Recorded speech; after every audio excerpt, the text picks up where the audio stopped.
I've always looked up to creative people. Casey Neistat, Jacob Collier, Ed Sheeran, people who seem to have amazing creativity just leak out of them, even when it just seems that they're not even trying. And I used to tell myself when I was looking up to them, like, creative people are just that way, and that's just not who I am. But more recently, I found that that's not actually right. On June 1st, 2020, I was on a Zoom call with about 80 of my friends and a shared mentor of ours, Alex Benayan. I asked him the question of how do I get creatively better at music, and he looked at me and challenged me to a 50-day challenge of songwriting.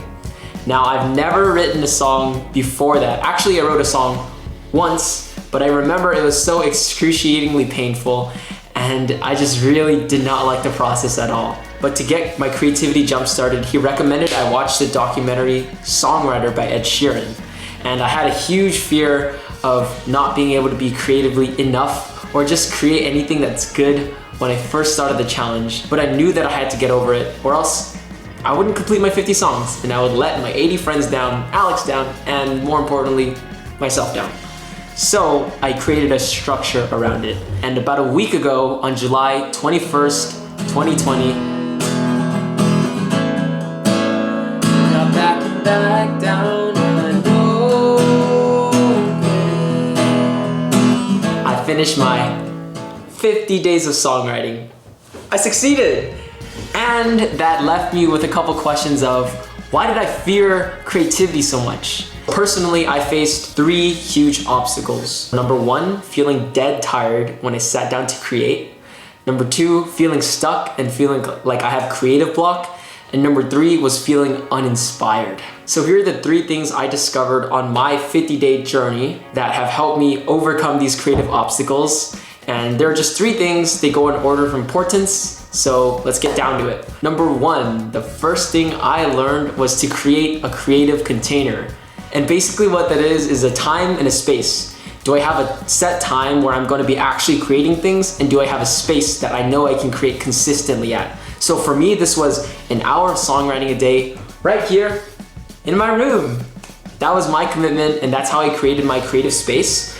And also there are a little bit of tips or tricks that I've learned to actually implement it. The first thing I learned was to change the physical environment of my room so that it reminds me of songwriting and just doing creative stuff. So I actually did this by creating a 8x11 page called 50 Days of Songwriting. I put 50 checkboxes on there, and I would look up at it every single day, like a dozen times a day. So I would check it off, and then it would just always be a reminder when I looked up to create. Another thing that helped me out was moving my guitar from being in its case, where it was like super annoying and it took like 15 seconds to get out, to just putting it on a guitar stand. And what this did was it helped me like get into the creative flow a lot faster. So if there's anything like apps you need to be using, or certain tools or instruments that you need to be using, I recommend that you put it out the night beforehand. So another part of this creative container, there's the time, and then there's a space, and then there's a physical environment. And another thing I added was like a little bit of inspiration. So this also digs into the third point, but I put inspiration on my wall by just printing out a quote that I thought summed up my creative process pretty clearly, which was from Ed Sheeran. And I just looked at it every single day, and it just reminded me when I sat down to create that I have a little space where, you know, it's just for creating. So my mind just got used to it. And the second biggest challenge I faced was being stuck or in a creative block.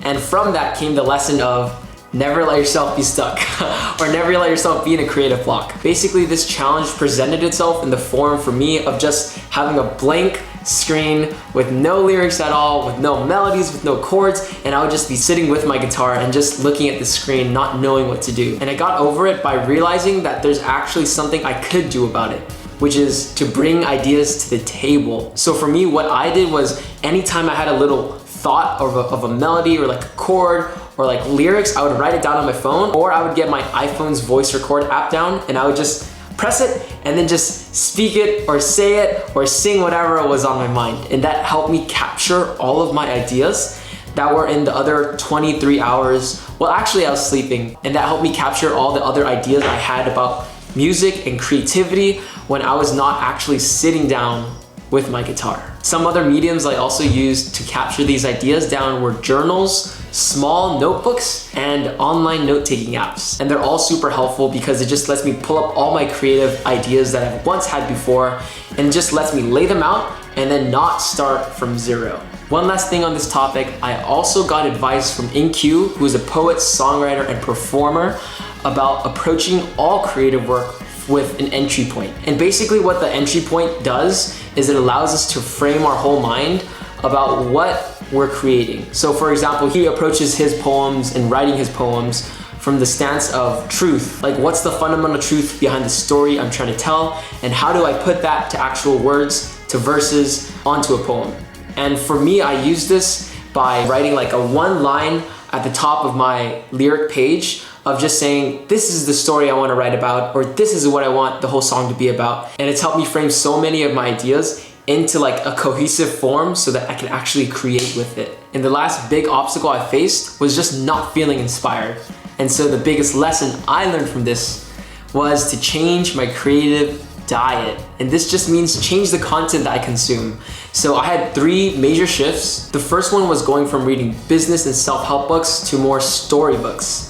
So I picked up books like The Alchemist, I picked up books like Little Prince, I picked up just a lot of like these timeless books, and also things from other creators. Like InQ's book, Inquire Within. It's really cool. It's a really nice take on poetry that I've never had before.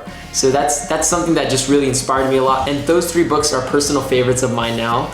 And I'm really grateful that I like went from the shift to business and self-help to storybooks, because there's just so many more ideas and so many more ways of learning about thinking about the world when I was reading them. And I still read books from all those 3 categories, but I just intentionally put more focus on reading more creative stuff. The next change in my diet I had was going from social media and sound bites to actual movies and cinematic films. And I'm really passionate about this one because I feel like for me, like short form content and videos like TikTok on Instagram, like they can be fun, but they're almost never memorable for me. Like they just feel like it's just information hitting my eyes and I barely have enough time to process it or be invested in like a storyline to really care about it. So we went from that to watching more movies and feature films. And for me, I've been watching a lot of Studio Ghibli animated films. They just remind me so much of like being a kid again.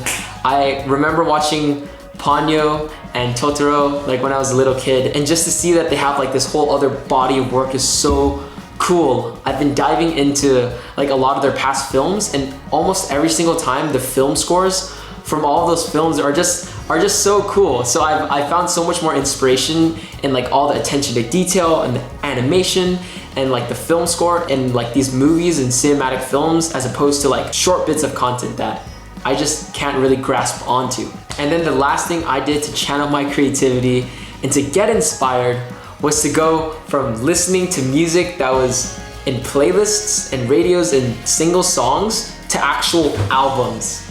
And actually this one is pretty crazy because I've never listened to an album like the full way through until maybe like just this past month.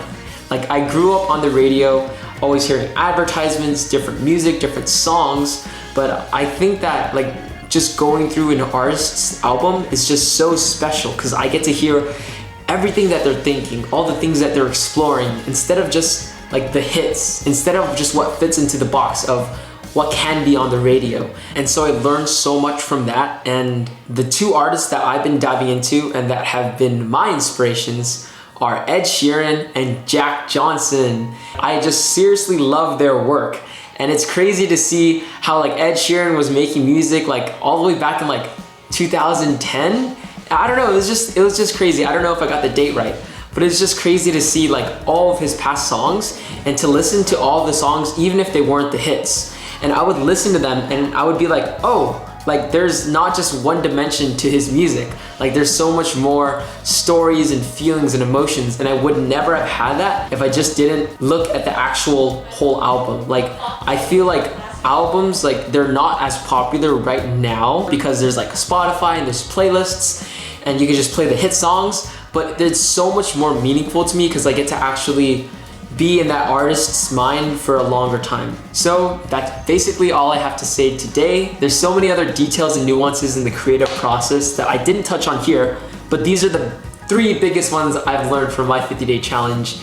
And I hope They help you get inspired and create and go out there and just make your dreams happen. I'll be rooting for you guys. Peace out, Tran Clan.